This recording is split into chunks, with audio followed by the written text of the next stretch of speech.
公暦2010年8月10日 So what she just said here was on the 10th of August, 2010. So the first word is koyomi, which means the date was, or a calendar, or imperial calendar, or something like that. Here's the clip where she says it in the anime. 公暦に So it is kind of weird because in the anime it sounds more like kuokimi instead of koyomi. It might just be because she's saying it faster, but it might also just be because I'm wrong. We're going to start that clip over again. 公暦2010年8月10日 So after koyomi, she says nisenjunen. 2010年 So if you look at the chart, you should be able to figure out what they said. Ni means 2, sen means 1000, ju means 10, and nen means year, making nisenjunen mean the year 2010. 2010年8月10日8月10日 So again, with our handy chart, we can see that Hachi is 8, Gatsu is month, and then Toka is not on here. Okay, so now we have a new and improved chart. Look at that. We can see that the first 10 days have special names. After that, the days follow a similar formula to the months and years. The right side shows that Toka means the 10th, making 公暦2010年8月10日 mean the date was August 10th, 2010. Hooray, we successfully made it through the first sentence. On to the next one. 新生ブリタニア帝国は日本に宣戦布告した I'm going to replay the beginning part. 新生ブリタニア帝国は新生ブリタニア帝国は Shinsei means holy or sacred. We'll probably hear Britannia Teikoku a lot, as that means the Britannian Empire, a major player in the show. You can probably figure out which part means Britannia, with Teikoku meaning empire. Afterwards we have our wa particle. The wa particle indicates that the part after the particle is more important than the part before. Wa has, I'm going to say, a brother, the ga particle. The ga particle indicates that the part before ga is more important than the part after. I'm going to put a video of someone who actually knows what they're talking about in the description so you can look at that. If you know your hiragana characters, you'll notice that the particle wa is written with the hiragana character ha with an H. If you want to know why that is, there's a link to an article in the description, but the shorthand answer is history and stuff happened.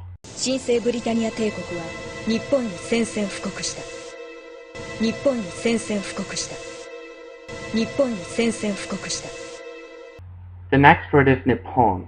Nippon means Japan in Japanese, similar to how Germany is Deutschland in German. However, the country of Japan can be said as Nippon or Nihon, and the characters for the country seen above can be read as Nippon or Nihon. They aren't exactly interchangeable though. Generally, Nippon is seen as more formal. I'll put a video in the description that goes into more depth. Next is the particle ni. Ni is a place marker, so it goes after a particular location, in this case Japan.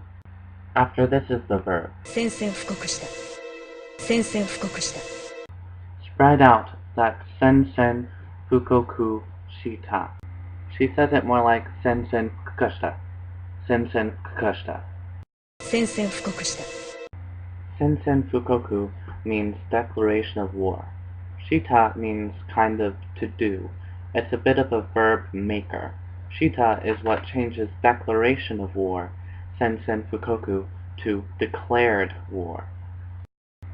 The sentence 新生ブリタニア帝国は日本に宣戦布告した means the Holy Britannian Empire declared war on Japan, but in its more original order, it's more like the Britannian Empire on Japan declared war.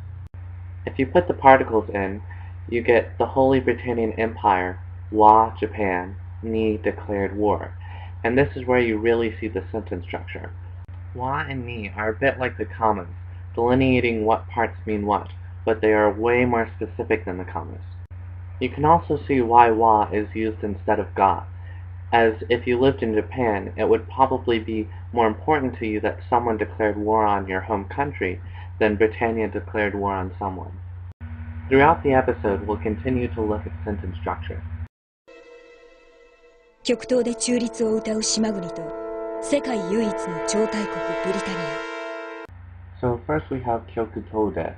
極東で The ending, de, is another particle. It is used after the place where something is done, and it translates as in or at. Kyokuto means far east. The first character, kyoku, means very, and the second, pronounced to, means east. Okay, so I think now's a good time to talk about the pronunciation of kanji. Actually, let's just do the whole alphabet. There are three main alphabets in Japanese: hiragana, katakana, and kanji. Hiragana and katakana are phonetic, meaning each character represents a sound, and when the sounds are put together, they create meaning. Each character usually stands for a consonant and a vowel. Hiragana is used for native words, and katakana is used for foreign ones. Kanji are the Chinese characters that are integrated into the Japanese language. Unlike hiragana and katakana, each character stands for a meaning, not a pronunciation. The characters have multiple pronunciations, and they fall under two categories: onyomi, a Japanese approximation of the Chinese pronunciation, and kunyomi, the pronunciation that was originally used in Japan to denote the particular meaning, and was afterwards paired with the Chinese character. When kanji are used together, they are usually pronounced with onyomi, the approximation of the Chinese pronunciation. When they are independent, the kunyomi is usually used. There are many other rules and several exceptions to how kanji are pronounced, but this is how deep we're going. So, if the second character in Kyokuto was put into Google Translate, Google would have it pronounced as Azuma, but when paired with Kyoku, or another kanji, it would be pronounced To. Next is Churitsu-o. 中立を Churitsu is neutral. The first character means central. China, Zhongguo in Chinese, and Shugoku in Japanese, is written as seen above because it sees itself as the central country. We've actually seen the second character in Shugoku before, and it's going to come up again. It means nation or state. Take a look at the words above. The first two should be familiar. The second pair will come up later. The last character in every word is nation. The onyomi for the character is koku, and the kunyomi is kuni. So why are there so many G's in the pronunciations?